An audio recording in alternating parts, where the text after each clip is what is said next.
안녕하세요. 벨뷰 부동산 성혜연입니다. 오늘은 지난 시간에 이어 지난 시간 벨뷰에서 첫집 사기에 이어서 이번엔 벨뷰에서 첫집 팔기 편을 준비했습니다. 보통 이제 집을 파시는 그 기간이 첫 집을 사시고 한 7년, 5년에서 7년 이제 평균적으로 그때가 제일 많이 파시게 되는 때입니다.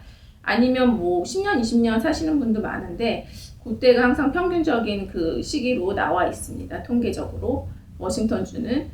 그래서 이제 첫 집을 파시게 되는 이유는 이제 업사이징이 있고 다운사이징의 이유가 있습니다. 업사이징은 이제 첫 집을 이제 뭐 7년 전에 사셨다고 가정했을 때 7년 전에 아이들이 어렵고 해서 조그만 2000 스퀘어핏의 아주 작은 타운홈이나 집을 사셨는데 아이들이 이제 덩치가 커지고 각자의 방이 또 필요하고 또 방 사이즈가 또 많이 필요하고 특히 요번에 이제 팬데믹을 지나면서 어디를 나가질 못하니까 집이 굉장히 더 중요해졌습니다. 그래서 엄마는 막 짐이 있었으면 좋겠다고 하고 아빠는 재택근무를 하니까 또 댄이 있어야 되고 아이들도 온라인 스쿨을 하고 아이들도 피아노 방이 또 따로 있었으면 좋겠고 그래서 모든 집이 좀 펑셔널한 그런 공간이 더 필요해진 상황이에요. 그래서 집을 좀 늘려가고 싶어 하시는 분들 그런 분들이 보통 업사이징을 하고요. 반대로 다운사이징을 하는 경우는 이제 그 아이들이 다 자라서 대학교를 가고 기숙사로 나간다든지 타주로 가서 부부가 이제 둘이 남아있을 경우에 이렇게 큰 집을 사신 경우, 큰 집에 사시고 계셨던 경우에 야드 관리나 이런 것들이 나이가 이제 한 살 한 살 드시면서 굉장히 버거워지십니다. 그래서 에너지 레벨도 많이 떨어지시기 때문에 그리고 또 한국을 또 자주 나가게 되시는 분들이 많으세요. 50대 이상 되시는 분들은 한국에서 치료도 아무래도 의료보험이 여기 있으셔도 한국이 훨씬 또 그런 종합검진 같은 게 싸기 때문에 한국에 많이 왔다 갔다 하시는 경우에는 또 큰 집을 또 파시고 그 벨뷰 다운타운의 하이라이즈 콘도들로 이전 영상들에서 소개시켜드렸던 그런 콘도들로 이사를 가시는 분이 많습니다. 왜냐면 거기는 24시간 그 1층에 컨시얼지 서비스가 있기 때문에 우편물이 내가 장시간 이제 한국을 가서 집을 비워도 내 집 앞에 소포 같은 게 쌓이질 않으니까 컨시얼지가 다 케어를 하기 때문에 되게 안전상의 이유로 또 그렇게 다운사이징 하시면서 아예 하이라이즈 콘도로 가시는 분들이 많습니다. 그리고 아까 말씀드렸듯이 야드나 이런 집 청소 이런 큰 집들이 너무 이제 버거워지시는 나이가 되시면 또 그렇고요. 그래서 이제 집을 처음 파시는 분들에게 좀 꿀팁이 될 수 있는 내용을 좀 정리를 해봤습니다. 퍼스트 스텝이 리얼터 선정입니다. 그래서 리스팅을 이제 할 리스팅 에이전트를 선정을 해야 되는데요. 리스팅 에이전트들은 보통 이제 본인과 케미가 좀 잘 맞으시는 분이 중요해요. 물론 집 살 때도 그렇지만 집 팔 때도 여러 가지를 다 의논하고 진행을 해야 되기 때문에 좀 케미가 잘 맞으시는 분, 그 다음에 똑같습니다. 집 사실 때처럼 그 지역에서 많이 리스팅을 해보고 집을 사고 팔아본 그런 경험이 계속 이어지시는 분, 옛날에 많이 했던 분이 아니라 최근에 계속 이어지시는 분들, 그런 분들이 되게 중요해요. 그래서 그분들이 이제 저도 리스팅 미팅을 가면은 제가 이 동네에 그동안 리스팅을 받아서 얼마에 팔았는지 이런 걸 다 말씀을 드립니다. 그래서 서로 이제 그 뮤추얼리 맞으시면 이제 계약을 쓰시게 되고요. 그 집 사실 때는 그냥 사실 계약서 없이 집을 보러 다니면서 일이 시작이 됩니다. 근데 집을 파실 때는 리얼터를 딱 한 명 선정해서 이제 사인을 하셔야 됩니다. 리스팅 어그리먼트에. 그래서 그걸 익스클루시브리 이 리스팅 에이전트만 쓴다 이렇게 됩니다. 그러니까 한국과 다른 점이 또 이런 건데 한국은 집을 내놓으실 때 집 앞에 아파트 상가에 있는 A 부동산, B 부동산 다 내놓으시잖아요. 근데 미국은 그게 익스클루시브리 계약을 하는 그런 형태입니다. 그래서 한 명과 이제 계약을 하시게 됩니다. 그리고 계약을 하시고 나서는 이제 다음 스텝이 저 같은 경우는 리얼터마다 약간씩 스타일이 다르겠지만 저 같은 경우는 인스펙션을 이제 시킵니다. 그래서 셀러가 이제 인스펙터를 제가 이제 추천해드린 분을 보통 쓰시는데요. 그분을 쓰셔갖고 인스펙션을 다 한 다음에 우리 집의 문제점들을 이제 알아내서 수리에 들어갑니다. 그리고 페인트가 너무 지저분한 경우는 페인트를 하시는 거를 추천해드립니다. 안과 밖을.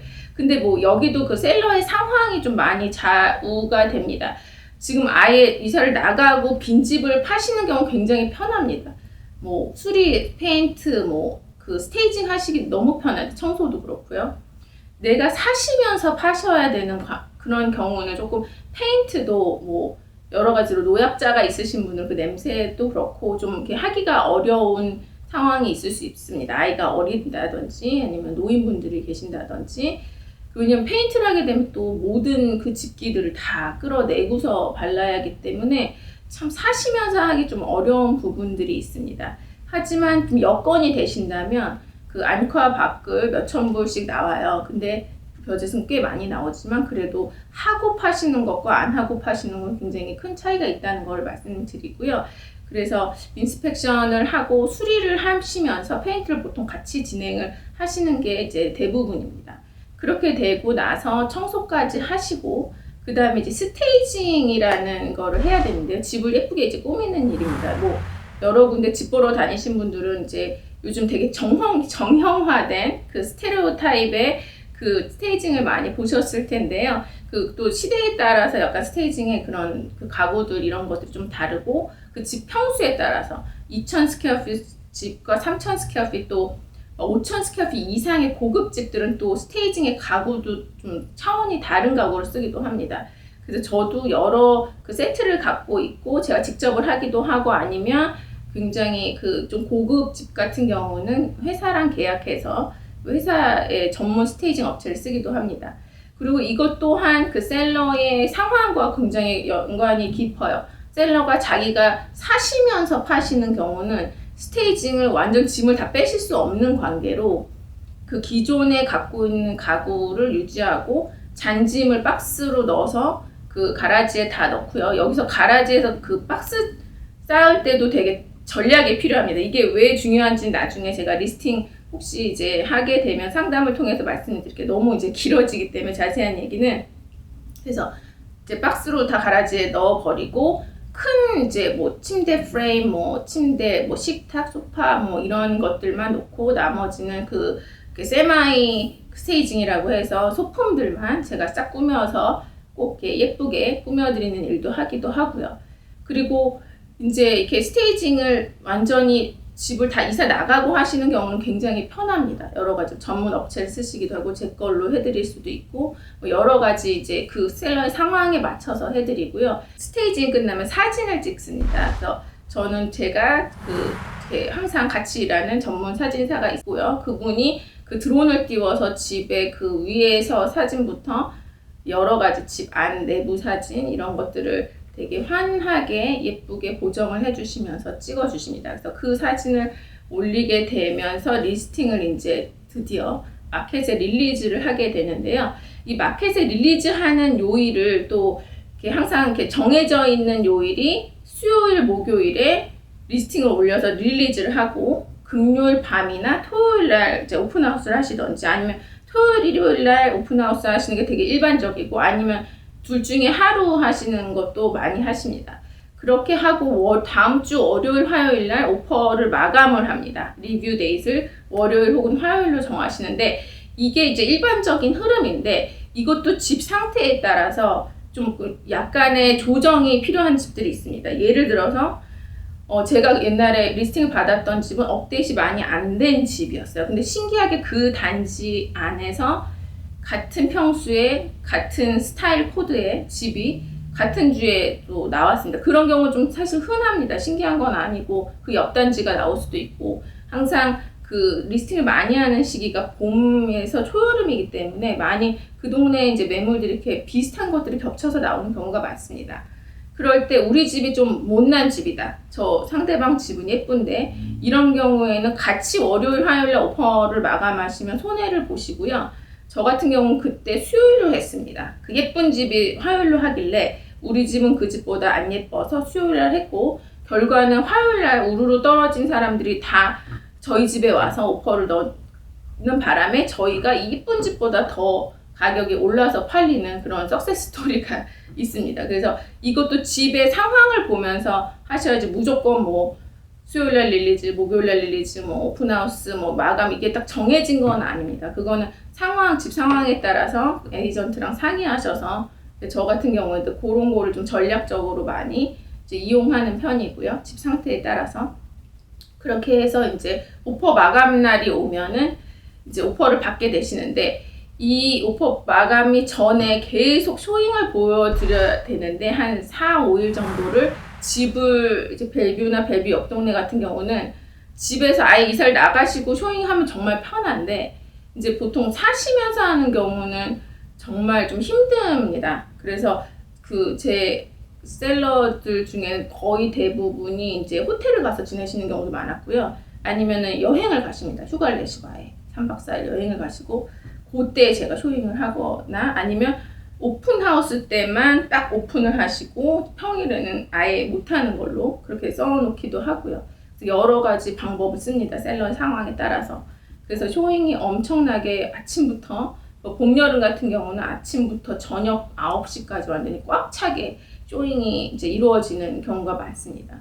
그래서 이제 오퍼가 막 쏟아지기 시작합니다. 오퍼 리뷰 데이 아침부터. 보통 뭐 정오나 2시에 마감을 하거든요.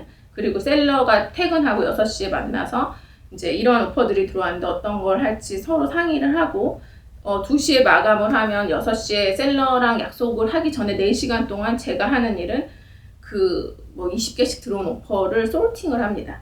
그래서 일단 1, 2, 3등 컨틴전시가 만약에 다 없다면 이제 그런 숫자, 그러니까 제일 당연히 높은 쪽으로 1, 2, 3등을 꺼내놓고 다 이제 밀어놓고 1, 2, 3등을 갖고 경쟁시키는데, 이게 숫자가 다가 아닌 게 여러 다른 요인들이 있을 수 있습니다. 컨틴전시가 없더라도. 그 컨틴전시가 없진 하지만 분명히 융자를 하는 사람들은 그 어프레이저, 주택 감정이 되게 중요한 고비가 될 수 있기 때문에, 아까 제가 지난번에 집 살 때 그 리스팅 에이전트가 왜 은행 렌더한테 전화를 한다고 했잖아요. 저도 마찬가지로 리스팅을 할 때는 그 렌더들이랑 통화를 다 해봅니다. 그래서 이 사람이 다운페이가 다 있는지, 그 다음 그 클로징 코스트 한 1%에서 2% 정도 금액, 그 다음에 어프레이저 리스팅 에이전트는 보통 그 동네를 많이 한 사람이기 때문에 감으로 얼마가 덜 나올지 압니다. 만약에 경쟁이 많이 올라가면 그 정도 금액이 있는 거를, 좀 깐깐한 리스팅 에이전트 같은 경우는, 저 같은 경우는 솔직히 그것도 통장에 있는지 잔고를 보내라고 합니다. 왜냐면 이거를 이제 이렇게 엎어지지 않게 하기 위해서, 최악의 시나리오를 막기 위해서 그렇게 하는데, 보통의 에이전트들은 그냥 렌더 은행 LPO가 전화를 해서 너가 확인했니? 해서 했다고 하면 그냥 넘어가시기도 하고요. 그 렌더가 이제 프레젠테이션을 되게 잘하시면 그냥 넘어가기도 합니다. 그래서 그렇게 해서 1, 2, 3등을 뽑아놓고, 이게 격차가 좀 많이 안 나면 보통 세컨 라운드로 많이들 갑니다. 세컨 라운드에서 한 번 더 쥐어짜는 거죠. 가격을 올리기 위해서. 근데 여기서 되게 중요한 게 영어 단어로도 제가 찾아봤는데 없더라고요. 빈정이라는 게 있습니다. 빈정. 이 1, 2, 3등의 바이어들의 빈정을 어느 정도 건드리지 않는 선에서 세컨 라운드를 마무리를 지을 줄 아는 그 리스팅 에이전트의 숙련된 그런 택틱과 이런 것들이 좀 빛을 발하는 때입니다. 이때가. 그래서 너무 쥐어짜면은 그냥 자동 탈락을 해버릴 수가 있습니다. 그러면은 아까 20개 넘게 들어온 거에서 1, 2, 3등을 하다 빈정이 상해서 그럼 뒤에 거를 끌어올리면 되지요라고 단순하게 말씀을 하실 수 있는데, 그러기가 어려운 게 어차피 자기의 다 버짓에서 무리를 해서 오퍼를 넣기 때문에 그 1, 2, 3등을 잘 요리해서 최고가를 만들어내는 게 이 리스팅 에이전트의 그 능력이라고 볼 수 있습니다. 그렇게 되면 에스컬레이션 컨틴전시라는 게 있어요. 요즘에는 다 집값이 너무 비싸기 때문에, 그리고 경쟁이 아주 심하게 예견되기 때문에 자기가 오퍼 가격 외에 에스컬레이션 컨틴전시라고 해서 내가 얼마까지는 가볼게, 하지만 그 이상이 되면은 난 자동 탈락이야 하는 거를 써서 냅니다. 예를 들어서 150만 불짜리 집인데 한 170까지 갈 것 같아요, 예상에. 그러면은 172만 불 뭐 이 정도로 넉넉히 쓰시면서, 내가 150에 오퍼를 넣긴 하지만 나보다 높은 애가 있으면 이제 에스컬레이션 캡이라고 하는데요. 그 상한가가 나보다 높은 애가 있으면 내가 걔보다 뭐 10,000불을 더 써서 이기겠다. 하지만 그게 172를 넘지 않겠다. 이런 내용의 에스컬레이션 컨틴전시를 보통을 내게 되는데, 이게 에스컬레이션 컨틴전시에서 1등을 한 사람, 그러니까 2등의 가격을 에서 자기가 10,000불을 적었으면 그 10,000불을 더한 가격이 1등 가격이 되는데 이거를 높이려면은 2등의 가격도 높아야 됩니다. 그래서 2등은 정말 희생양이죠. 플레이 게임을 할 수밖에 없어요. 리스팅 에이전트들은 정말 그 지원자한테 미안하지만 셀러를 레프리젠팅 하는 사람으로서 좋은 가격에 팔아줘야 하기 때문에 그 1, 2, 3등을 약간 매니퓰레이트 하면서 좀 마음 아프지만 그렇게 이제 희생양을 찾기도 합니다. 그게 2등이 이제 그런 역할을 하게 되는데요. 2등의 가격을 조금 더 높이고 그거를 밟고서 1등이 결정이 되기 때문에 2등 가격이 되게 중요하기 때문에 아까 말씀드린 것처럼 1, 2, 3등의 빈정을 건드리지 않는 선에서 이 가격을 좀 올릴 수 있는 능력이 있는 리스팅 에이전트가 되게 중요한 전술이 발휘되는 그런 부분입니다. 그래서 보통은 이렇게 세컨 라운드에서 막이 내리게 됩니다. 그래서 1등한테 그 2등의 그 오퍼를 전체를 다 보내줘야 됩니다. 리스팅 에이전트가.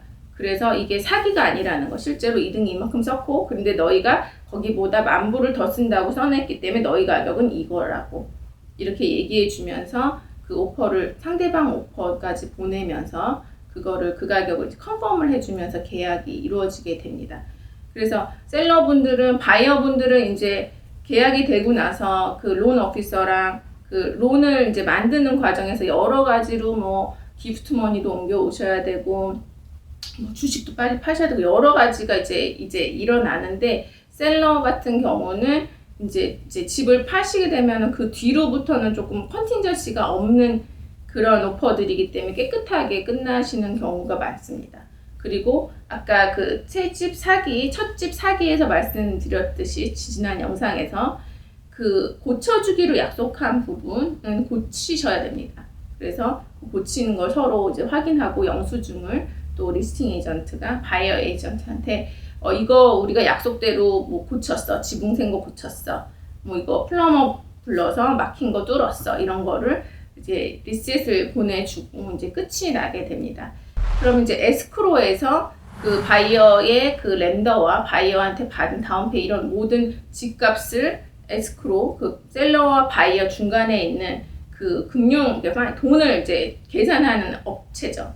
이 에스크로에서 그 돈을 바이어와 바이어 은행에게 받아서 그 셀러의 기존 그 이그지스팅 론을 한꺼번에 갚아버립니다. 셀러가 그 집에 남아있는 론 한꺼번에 갚고 셀러가 페이하지 않았 만약 유틸리티를 그동안 밀렸다면 그거 다 갚아버리고 그 다음 마지막 달치 그 클로징이 있는 날이 있는 그 달은 항상 그 다음 달에 그 유틸리티가 나오기 때문에 그거는 이제 홀딩하는 그 한 400불 정도를 물값 같은 경우는 떼놓고 그 다음에 나머지 돈, 그 다음에 세금도 내셔야 돼요, 셀러는.